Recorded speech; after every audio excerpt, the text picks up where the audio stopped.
We have now a question from Rachel from the Pan American Christian Academy, PACA of Sao Paulo. Hi, my name is Rachel Kim and I'm 16 years old. I study at Pan American Christian Academy in Sao Paulo, and I would like to know what will American foreign policy be to Latin America, especially concerning Brazil, Bolivia, and Venezuela? Well, it's an interesting question. I can answer it less so in the specific sense about each country than I can about a more general sense. First of all, what I said before about engaging your allies and working more closely with them is critical. But it's taking it beyond that. When President Kennedy engaged Latin America in the early 1960s, a similar sort of idea, similar sort of philosophy has been talked about by Senator Obama on the campaign trail, that these are our closest neighbors and we need to be working more closely with them. We also need to be developing sensible trade policies with all of the region. The free trade zone of the Americas may not be the best way to go because we've had problems with our trade agreements, these so-called free trade agreements in recent years that have not necessarily been beneficial to almost anybody in one form or another. So we have to think clearly about how we can best open up those boundaries and those barriers to trade throughout the region, while at the same time being fair to everybody involved. And I think Senator Obama has spoken to that fairly clearly and directly. When you talk about Venezuela clearly falls within a category of a belligerent to the United States, maybe perhaps not necessarily an adversary. And we need to engage them just as clearly and directly as we would any other adversary in the world, any other belligerent, sitting down and trying to calm the tensions, establish agreements that will lessen the rhetoric, and get us to move on in the world in a more peaceful and sane manner. Thank you. Kevin? I completely agree, and I think that on all of those points, for Bolivia in particular, there is a lot of experience that Senator McCain has with the entire region, and the situation in Bolivia is very troubling. Whether or not the country is going to remain a democracy or whether it's going to be divided between rebel provinces and the central government is a very important issue for this region, and it needs to be dealt with very, very diplomatically. We need to continue to engage Brazil, Argentina, Chile, the allied democracies in the region to continue to try and influence the situation there so that it's resolved peacefully. In the case of Brazil, John McCain has 40-some years of experience in Brazil since the first time he came here.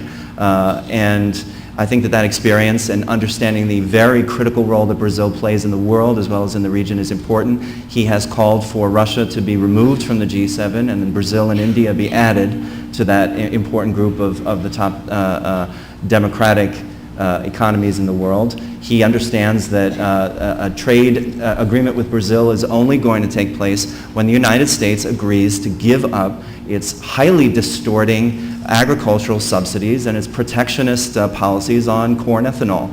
And those are both things that Obama is completely on the other side on. So understanding the most fundamental disputes between the United States and Brazil on trade, Obama is going to keep things the way they are, and McCain is actually going to open up this market on terms that will be favorable to Brazil, that actually are the terms that Brazil is insisting on.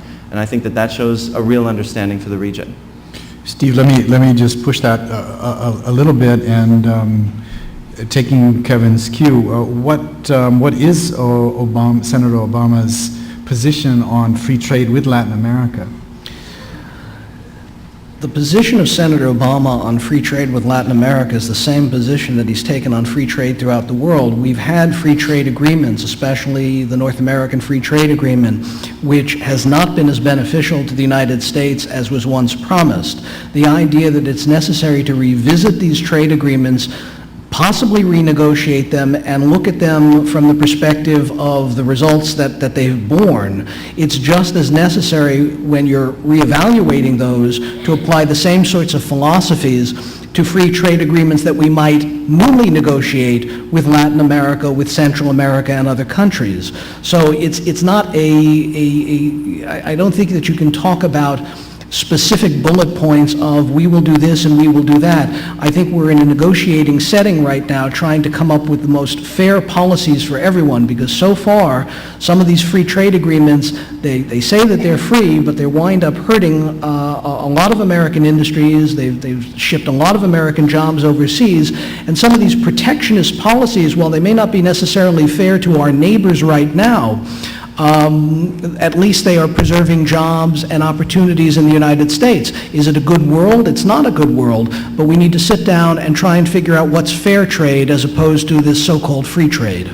Kevin, briefly, just to Sure. answer that, is the answer to renegotiate free trade agreements? Absolutely not. If we're a month away from the election. I think it's time to get down to the bullet points of what we will and will not do. And I'm still not clear what Senator Obama's philosophy is about renegotiating NAFTA, which is would be a titanic undertaking and would affect millions and millions of people in North America and businesses. It would create an enormous amount of lack of confidence in the markets.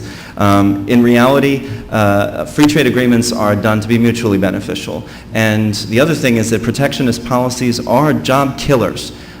We see growth when we open markets. We see a decline in jobs when we close markets. It's quite simple. We look across the River Plate at Argentina. It is still a largely closed economy, and it's sputtering along in terms of productive investment, and it's probably going to come to a crashing halt in the next couple of years because they haven't opened up their markets. Brazil has opened up its markets, and today Brazil is not exposed to the world crisis like it would have been 10 years ago, and you can thank those policies for just that. Brazil is exposed by less than 14% to the American economy, and that means that diversification means that Brazil is less affected by what's going on in the United States. That comes from opening markets, not from closing them.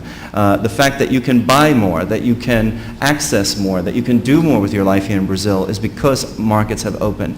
We need to continue to be doing that, but we need to negotiate them. It's not something that we impose, it's something that we agree on.